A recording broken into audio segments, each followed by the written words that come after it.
तो सोचो जरा ग्रेविटेशनल पोटेंशियल एनर्जी के बारे में कैसे करते थे। 11th क्लास में ग्रेविटेशन एक यूनिट, एम सोर्स मास, उसके सराउंडिंग में इसका फील्ड जिसको कि हम ग्रेविटेशनल फील्ड बोलते हैं, ग्रेविटेशनल फील्ड। अभी आऊंगा उस पे जो हमारा टॉपिक है।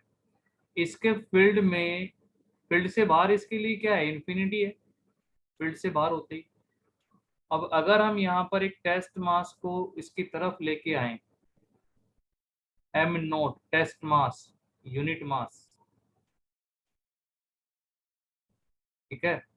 तो जैसे ही इसके फील्ड में एंटर करेगा, ये जो सोर्स मास है ये इस पे क्या लगाएगा, अपना एक attractive force, force of attraction, gravitational force of attraction.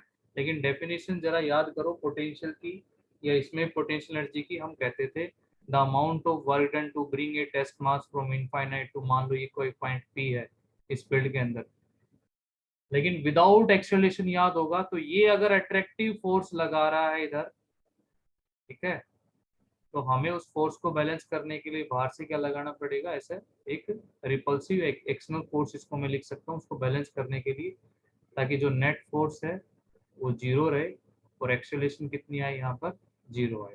तो हम लिखते कैसे थे पोटेंशियल, पोटेंशियल जैसे पढ़ा था ना, पोटेंशियल में होता था वर्क पर यूनिट मास। अब बात कर रहे हैं पोटेंशियल एनर्जी की, तो वर्क होता है एनर्जी, एनर्जी हो जाएगा पोटेंशियल मल्टीप्लाई में मास।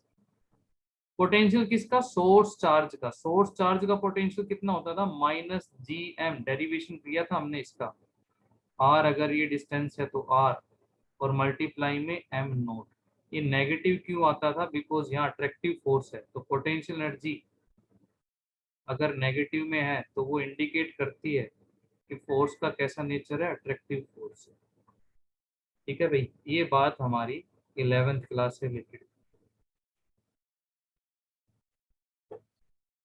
अब इसी तरह से आप समझ जाएंगे पोटेंशियल एनर्जी को। वो कौन सी पोटेंशियल एनर्जी हो गई, electric potential energy. Electric potential energy में जो हमारा सोर्स मास था उसकी जगह आ जाएगा सोर्स चार्ज। मान लो ये क्यू, सोर्स चार्ज। एक मिनट भाई, बीच बीच में ज्वाइन क्यों कराना पड़ रहा है मुझे, ये क्यों आउट हो रहे हैं।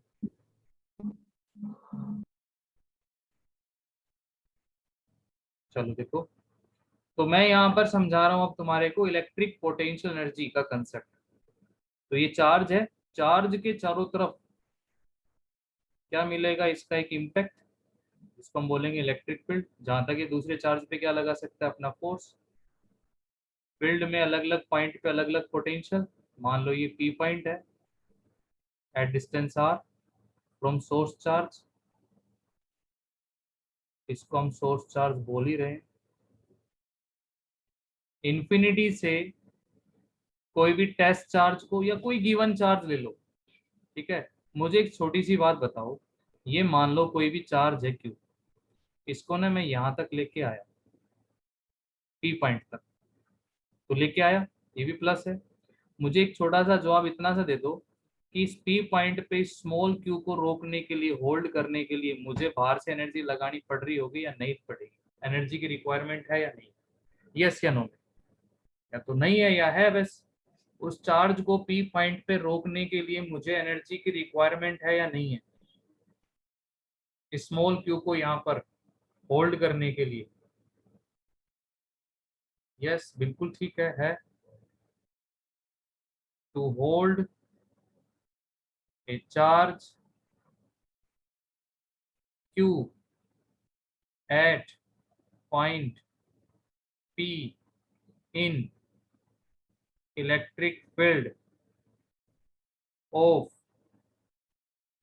सोर्स चार्ज, और सोर्स चार्ज हमारा प्लस का क्यू।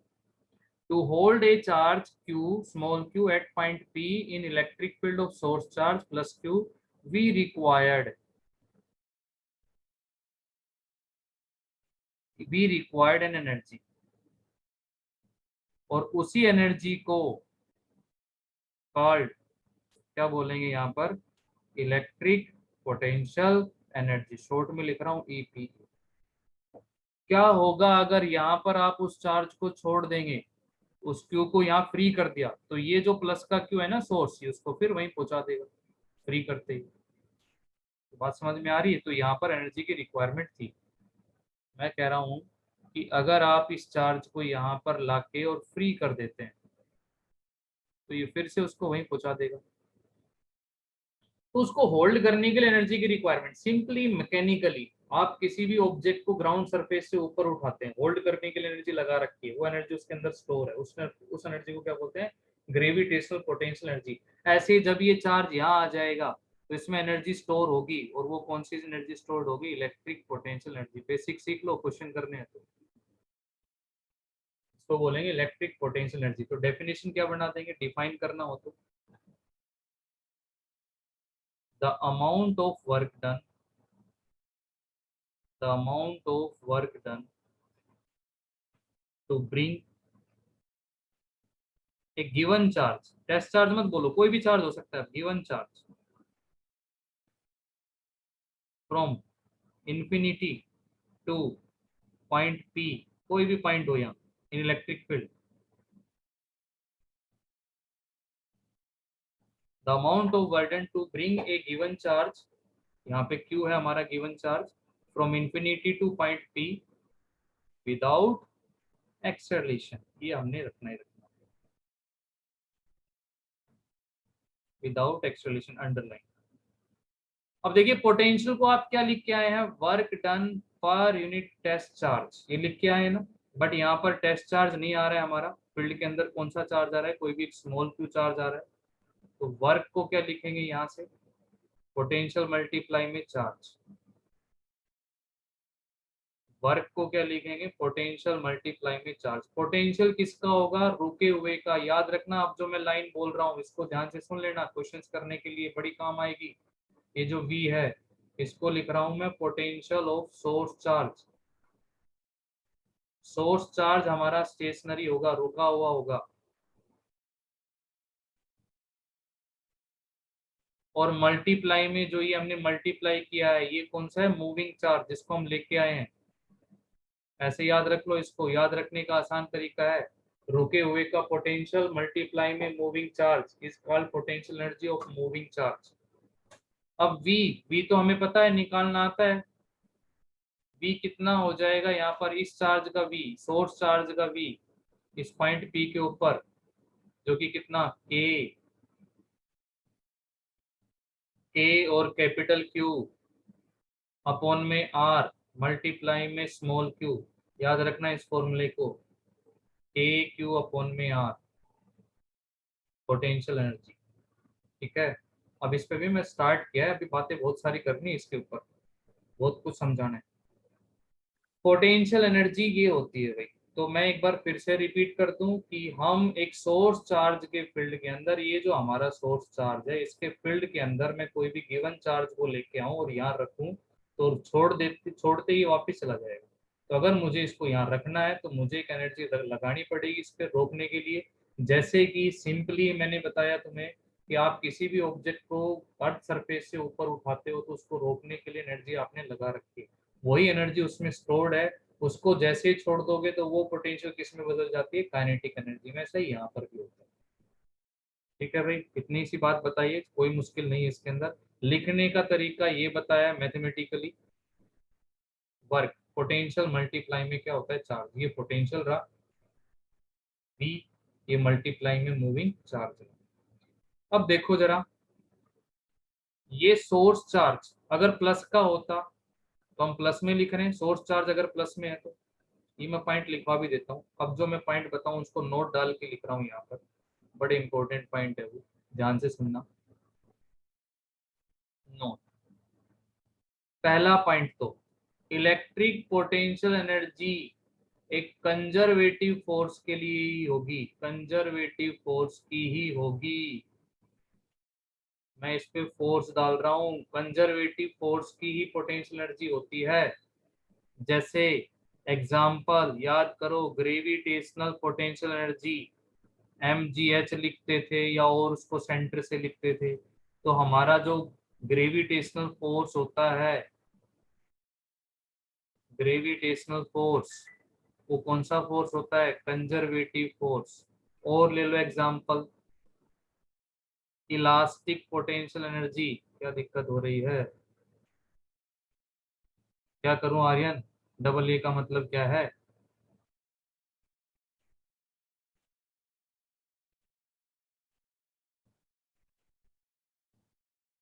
तो यार मैं डबल ए से क्या मतलब समझूंगा, बताओ। आवाज नहीं आ रही बाकी और को, भाई कोई प्रॉब्लम हो रही है क्या?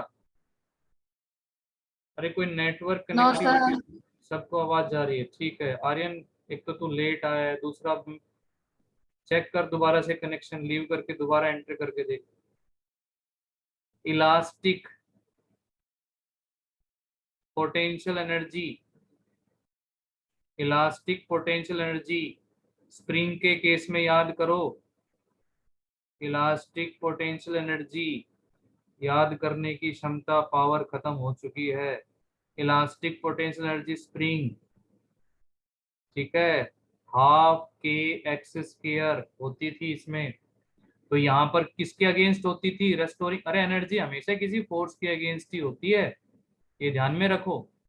मैं जब किसी ऑब्जेक्ट को ऊपर उठाता हूँ तो ग्रेविटेशनल फोर्स कहाँ लगता है? नीचे। जब मैं स्प्रिंग को खींचता हूँ तो रेस्टोरिंग फोर्स कहाँ लगता है? उससे अपोजिट। छोटी छोटी बातें, यही फिजिक्स है बेसिक। तो रेस्टोरिंग फोर्स के अगेंस्ट काम किया ना हमने, तो रेस्टोरिंग फोर्स जो स्प्रिंग फोर्स होता है वो भी कैसा फोर्स होता है? Conservative force. तो ये एग्जांपल मैंने समझाए तुम्हारे को। पहला पॉइंट कि हमेशा इलेक्ट्रिक पोटेंशियल एनर्जी एक कंजर्वेटिव फोर्स की ही होगी। और सुनो ध्यान से समझने के लिए, मैं अगर आपसे ये कह रहा हूं इसमें कि देखो भाई, ये स्प्रिंग, और इस स्प्रिंग के साथ एक मास अटैच कर दिया मैंने एम, ठीक है। अभी इक्विलिब्रियम पे है, एक्स इज इक्वल्स टू 0 पे। अब देखना, मैंने इसको खींच दिया स्प्रिंग को, तो मेरा जो यहाँ पर मास अटैच था वो यहाँ आ गया। अरे डिस्प्लेस हो गया ना इतना। अब अगर मैं इसको छोड़ देता हूं तो रेस्टोरिंग फोर्स वापस खींच लेगा। तो मैं तुम्हारे से पूछूं, बताओ यहाँ पर एनर्जी स्टोर है उसमें? तो आंसर आएगा यस सर है। कितनी है? हाफ के एक्स स्क्वायर है। ये किसकी फॉर्म में है? इलास्टिक पोटेंशियल एनर्जी की फॉर्म में है ये। छोड़ते ही क्या हुआ? ये पोटेंशियल एनर्जी किस में बदल गई? काइनेटिक एनर्जी में।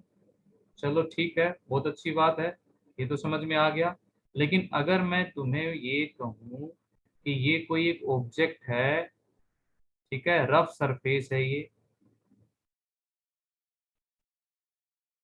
और भाई मैं इसको ना इधर धकेल के इधर लेके आ गया लेफ्ट साइड में, ए टू बी, और अब यहाँ इस बॉक्स को छोड़ दूं, तो छोड़ने के बाद कुछ ऐसा होगा कि ये बी से लेके वापस ए आ जाए? आएगा कि नहीं आएगा? अनम्यूट करके भी बोल दिया करो, तुम्हारी आवाज भी मुझे सुनती रहे कभी कभी। अरे मैंने कहा ए टू बी लेके गया रफ सरफेस के ऊपर ऑब्जेक्ट को, और छोड़ दिया मैंने फिर बी पॉइंट पे ले जाके, तो वो ऑब्जेक्ट वापस ए पे आएगा या नहीं आएगा? आईआईटी का क्वेश्चन पूछ लिया मैंने, देखना भी क्या करते हैं। नो आएगा? सर। नहीं आएगा? क्यों नहीं आएगा? क्यों नहीं आएगा, इसका रीजन बताइए। कौन बताएगा इसका रीजन क्यों नहीं आएगा? निकिता जांगिड बताएगी मुझे क्यों नहीं आएगा इसका, ये वापस क्यों नहीं आएगा बी टू ए। निकिता, मेरे पास आवाज नहीं आई निकिता की। गजेंद्र बताएगा मुझे वापस क्यों नहीं आया ये बी टू ए। जब ए से लेके बी लेके गए हैं स्प्रिंग में तो वो वापस आ जाता है, लेकिन यहाँ पर रफ सरफेस पे क्यों नहीं आ रहा है वो वापस? मिस्टर गजेंद्र सिंह चौहान।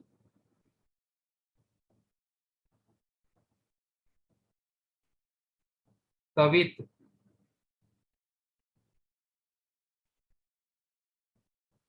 कवित इसका आंसर। एकलव्य, दिमाग को लग गया भाई जंग पूरा, मारो खूब मस्ती। किसी एंट्रेंस से बैठोगे ना तब हिलोगे बैठे बैठे।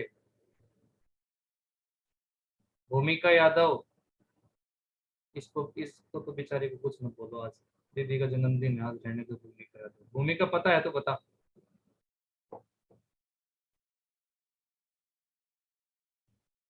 नहीं पता, वेरी गुड भाई। हिमांशी,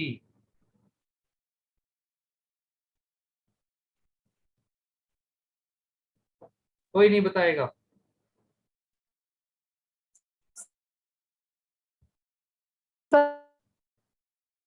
क्वेश्चन आवाज नहीं आई हुई मेरे पास जिसने बोला।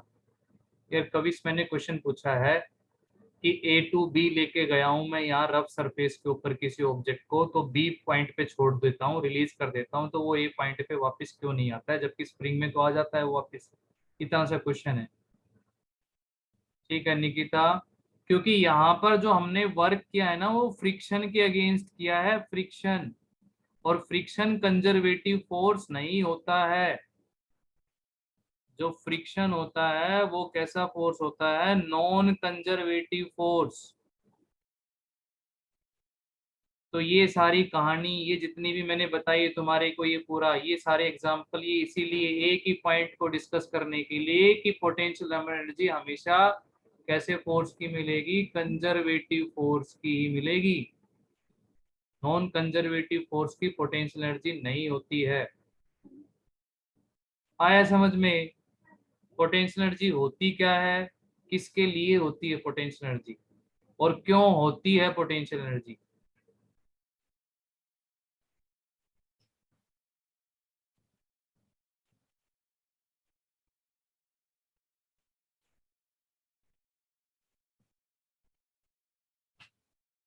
भाई कोई रिप्लाई नहीं आता ना, मजे नहीं आ रहे बिल्कुल। कुछ भी ऐसे तो मजे नहीं आ रहे क्लास के अंदर, ना तो तुम बोलते हो, गूंगे हो गए हो, बहरे हो गए हो। तो कैसे, ऐसे एक्टिव क्लास ही नहीं है तो मैं क्या पढ़ाऊंगा।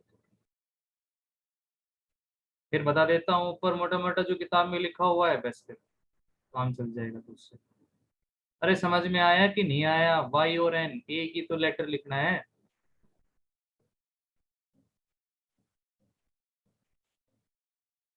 हाँ तेरा रिदम, वेकेशन से रिदम ब्रेक हो गया, तेरा रिदम बना भी था।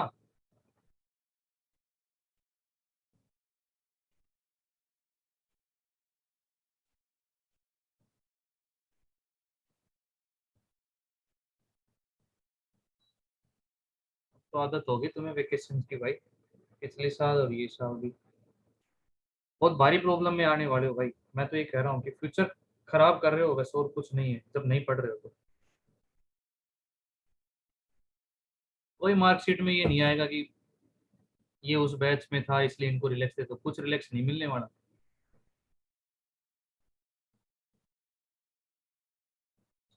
एक बार फिर से रिपीट कर रहा हूँ मैं ये पॉइंट, नोट डाल के। पहला पॉइंट मैंने बताया कि इलेक्ट्रिक पोटेंशियल एनर्जी कैसे फोर्स की होती है, कंजर्वेटिव। अब सबको एक तो ये क्लियर हो कि कंजर्वेटिव फोर्स क्या होता है, जिस फोर्स का वर्क डन पाथ पे डिपेंड ना करे, वो कंजर्वेटिव फोर्स होता है। For example gravitational potential energy होती है हमारी mgh, gravitational force conservative force होता है, तो एनर्जी आई। फिर इसका सिंपल सा एग्जांपल, किसी ऑब्जेक्ट को आप ग्राउंड सरफेस से या साइड पे उठाओ तो उसमें एनर्जी स्टोर हो जाएगी mgh। ठीक है, क्योंकि ग्रेविटेशनल फोर्स के अगेंस्ट वर्क किया है, तो ये कंजर्वेटिव फोर्स है, तो एनर्जी इसमें स्टोर हो गई, और वो एनर्जी कितनी है, mgh। ऐसे एग्जांपल मैंने ये लिया, ये एक एग्जांपल, ये दूसरा एग्जांपल। स्प्रिंग के केस में होती है इलास्टिक पोटेंशियल एनर्जी, स्प्रिंग के केस में हम खींचते हैं तो वो अपना रेस्टोरिंग फोर्स अपोजिट लगाता है, रेस्टोरिंग फोर्स। तो रेस्टोरिंग फोर्स, स्प्रिंग फोर्स कैसा फोर्स, कंजर्वेटिव, तो उसमें एनर्जी स्टोर होगी। अब क्या दिख रही है उसमें एनर्जी स्टोर है, नहीं, छोड़ के देख लो तो नीचे आ जाएगा, उसमें एनर्जी काइनेटिक में बदल जाएगी। तो मैंने यहाँ स्प्रिंग का एक एग्जांपल और भी ये ऐसे बताया कि पहले वो यहाँ था, उसको मैंने स्ट्रेच कर दिया तो एनर्जी उसमें स्टोर है, छोड़ दोगे वापिस चला जाएगा, रेस्टोरिंग फोर्स। लेकिन ऐसा फ्रिक्शन के केस में नहीं होता है कि अगर मैं उस बॉडी को ए टू बी में मूव करा दूं रफ सरफेस पे और बी पे रिलीज कर दूं तो वो ए पे नहीं आएगी, because friction force is not a conservative, non conservative force, तो यहाँ पर उसकी पोटेंशियल एनर्जी नहीं होती है। तो सिंपल सा फंडा एक ये है, इलेक्ट्रिक पोटेंशियल एनर्जी हमेशा कंजर्वेटिव फोर्स की ही होती है। भाई सारी चीज मैं ही नहीं पूछूंगा, अपने अपने आप से बता दिया करो आया कि नहीं आया समझ में, या रिपीट कर दो। अब सेकंड पॉइंट सुनना, ये नोट डाल के जो मैंने लिखा हुआ है।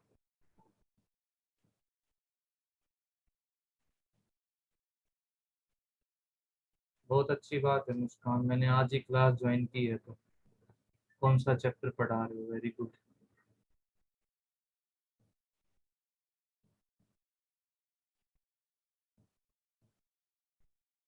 नोट डाल के एक फर्स्ट पॉइंट मैंने, दूसरा देखो सेकंड पॉइंट, पोटेंशियल जो एनर्जी होती है, इलेक्ट्रिक पोटेंशियल एनर्जी या जो भी पोटेंशियल एनर्जी होती है, पोटेंशियल एनर्जी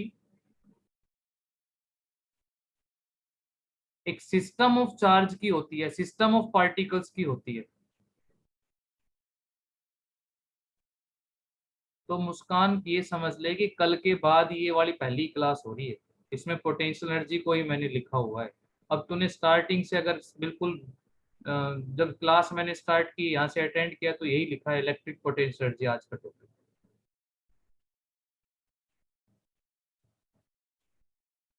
पोटेंशियल एनर्जी एक सिस्टम की होती है, सिस्टम ऑफ पार्टिकल्स की। अब इसका मीनिंग समझो कि अकेला एक पार्टिकल अगर मान लो अर्थ नहीं होती और तुम किसी पार्टिकल को उठा रहे होते, तो कोई एनर्जी लगानी पड़ती, नहीं लगानी पड़ती। तो दो पार्टिकल कौन कौन है इस केस में, अर्थ है और एक पार्टिकल जिसको हम उठा रहे हैं, तो दो एक से ज्यादा पार्टिकल तो मिलकर सिस्टम बनाते हैं।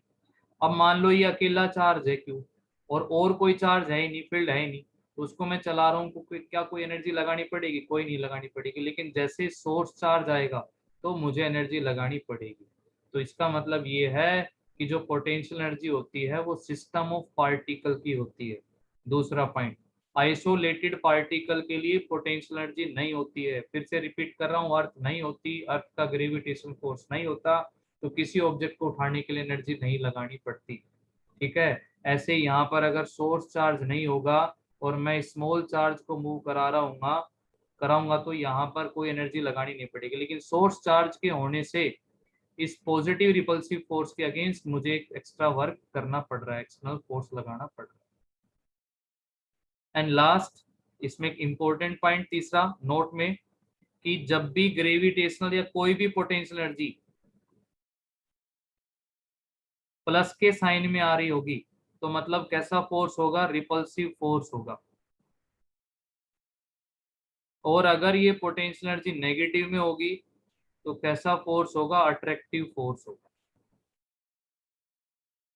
ये इंट्रोडक्शन है पोटेंशियल एनर्जी। तो पोटेंशियल एनर्जी किस किस के लिए होती है, यहां से मैं इसको लाइन अलग कर देता हूँ। ये जो मैंने ब्लैक में लिखा है ना, ये सारा ये इसके नोट पॉइंट है। अपने अच्छे से नोट्स बनाओ ताकि जब उनको पढ़ो रिवाइज करो तो फटाफट से सब चीजें समझ में आए। और एक एक पॉइंट को नोट करो जो भी मैं बता रहा हूँ इसके अंदर। ठीक है, एक बार पूरा ब्रीफ के अंदर फटाफट से, पोटेंशियल एनर्जी क्या होती है, एक कंजर्वेटिव फोर्स के लिए होगी। ठीक है। तो जैसे यहाँ पर ये हमारे पास एक कोई भी गिवन चार्ज है स्मॉल क्यू, यहाँ एक कोई भी प्लस का Q capital Q source charge है, तो मुझे इस क्यू को यहाँ पी पॉइंट इसके फील्ड में रखने के लिए एनर्जी लगानी पड़ रही है, यहाँ होल्ड करने के लिए। उसी एनर्जी को पोटेंशियल एनर्जी कहते हैं। पोटेंशियल एनर्जी एनर्जी वर्क होती है, तो वर्क को हम लिखते हैं पोटेंशियल मल्टीप्लाई में चार्ज। पोटेंशियल किसका होगा, सोर्स चार्ज का, मल्टीप्लाई में क्या होगा, मूविंग चार्ज। पोटेंशियल लिखना हमें आता है, ये के क्यू अपॉन में आर, और मल्टीप्लाई में मूविंग चार्ज कर दोगे पोटेंशियल एनर्जी आ जाएगी। और उसके ऊपर ये नोट पॉइंट लिख, एक बार बता दो भाई मुझे इतना अगर समझ में आए, तो फिर मैं पोटेंशियल एनर्जी निकालना, इसको अप्लाई करना सिखाऊं क्वेश्चंस के ऊपर। अब अगर मुझे इस पे क्वेश्चंस करने पड़े तो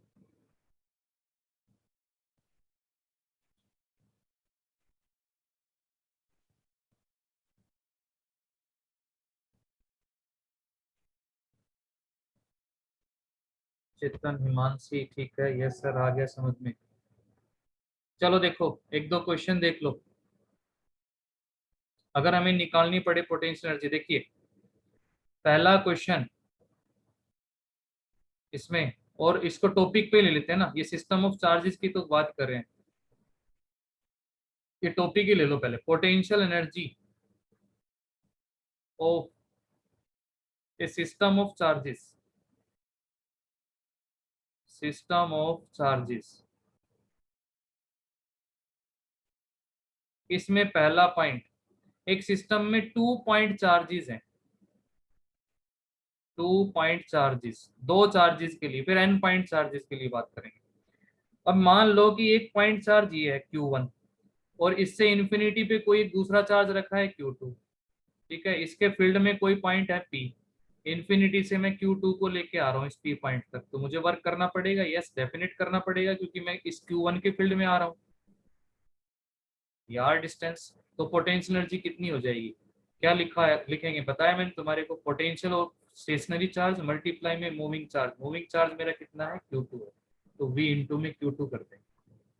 अब V की वैल्यू रखना जरा, K सोर्स चार्ज कितना है यहाँ Q1, कितने डिस्टेंस पे देख रहे हैं यार, मल्टीप्लाई में Q2, ये लो पोटेंशियल एनर्जी आ गई 2 पॉइंट चार्ज।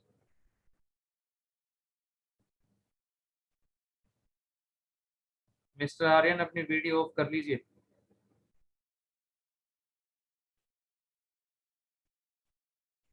ये आ गई है potential energy K Q1 Q2 upon में R, दो सिस्टम के लिए। अब जो मैं बात कर रहा हूँ, एक से दो, दो पार्टिकल से ज्यादा हो तो ये बड़ा इंपॉर्टेंट है, B point, for n number of charges के लिए। 5 मिनट का टाइम बचा है, अगर नहीं होता है टॉपिक तो सेम आईडी पे दोबारा ज्वाइन कर लेना बिना कहे, क्वेश्चंस करने के लिए ये जरूरी है, n पॉइंट चार्जेस के लिए, n पॉइंट या n number of charges, n number of charges. देखो भाई यहाँ करा रहा हूं मैं, अब इसको ध्यान से सुनना पूरे पॉइंट।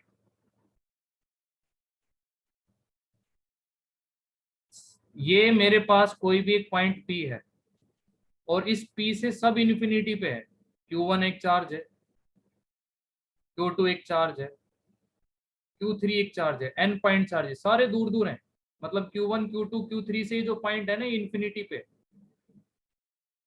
तो किसी का इम्पैक्ट नहीं है यहाँ पर P पॉइंट पे। अभी P पॉइंट पे स्टार्टिंग में इलेक्ट्रिक फील्ड 0 है, किसी का भी फील्ड नहीं पहुंच रहा है। अब मैं क्या करता हूँ, सबसे पहले Q1 को लेके आता हूँ P पॉइंट पे, Q1 को लेके आया मैं P पॉइंट पे। एक आसान सा क्वेश्चन बता दो मुझे, क्या कोई वर्क करना पड़ेगा? सबसे पहले मैं Q1 को लेके आया, W1, जल्दी आंसर भेजो, work done for Q1। Q1 charge को लाने के लिए कोई वर्क करना पड़ेगा या नहीं करना पड़ेगा? किसी का इम्पैक्ट नहीं था, किसी का फील्ड नहीं था यहाँ, तो आंसर आएगा निकिता राइट 0।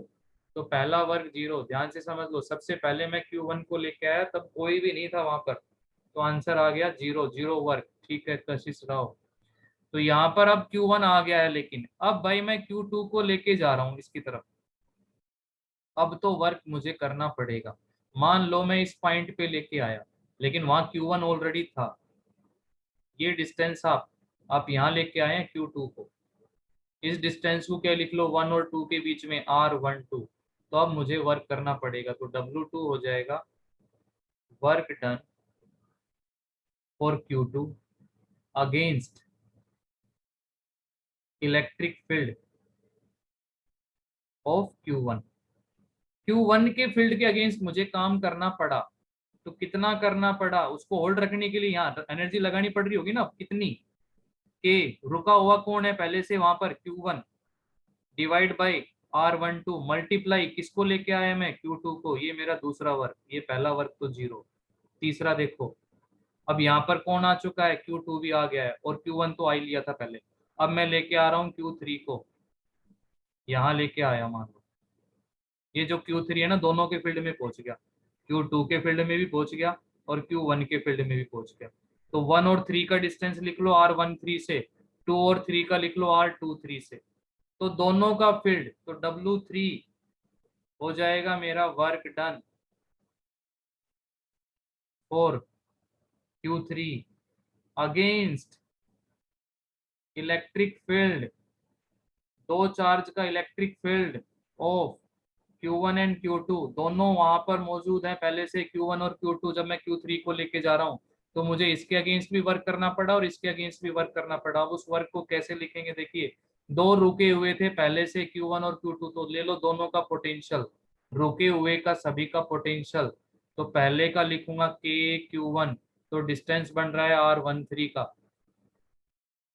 प्लस दूसरे का लिखूंगा के Q2, डिस्टेंस लिख रखा है R23, ये हो गया दोनों का पोटेंशियल, और मल्टीप्लाई में दोनों के साथ जिसको लेके आया हूँ Q3 को, ये आ गया तीसरा वर्ग। ऐसे चार होंगे तो तीन का पोटेंशियल मल्टीप्लाई में चौथा, ऐसे चार हो जाएंगे तो पांचवे को लेके आऊंगा, चार का पोटेंशियल मल्टीप्लाई में पांचवा, करते जाओ ऐसे कितना ही। बताना एक बार, मुझे समझ में आया लिखने का तरीका कैसे लिखा मैंने। सबसे पहले वाले का वर्ग 0, दूसरे को लेके आए तो पहले का पोटेंशियल मल्टीप्लाई में दूसरा चार्ज, तीसरे को लिख रहा हूँ, तीसरे के लिए लाने का तो दोनों का पोटेंशियल मल्टीप्लाई में तीसरा चार्ज।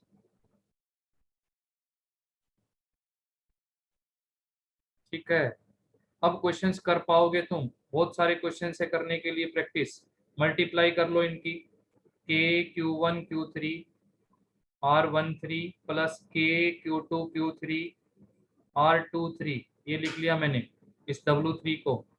अब तीन के लिए ही कर लेते हैं, वैसे से चलता जाएगा। तो टोटल सिस्टम का वर्क लेस देन 1 मिनट का टाइम रह गया है। ठीक है, टोटल सिस्टम का work, total work W is equals to W1 plus W2 plus W3, इन सबको ऐड कर दो, n शोन, अगर n पॉइंट चार्ज इधर चलता जाएगा ऐसे ही। तो W1 मेरा कितना था 0, ये कितना कि क्या करोगे, नेक्स्ट सेशन पे आना है,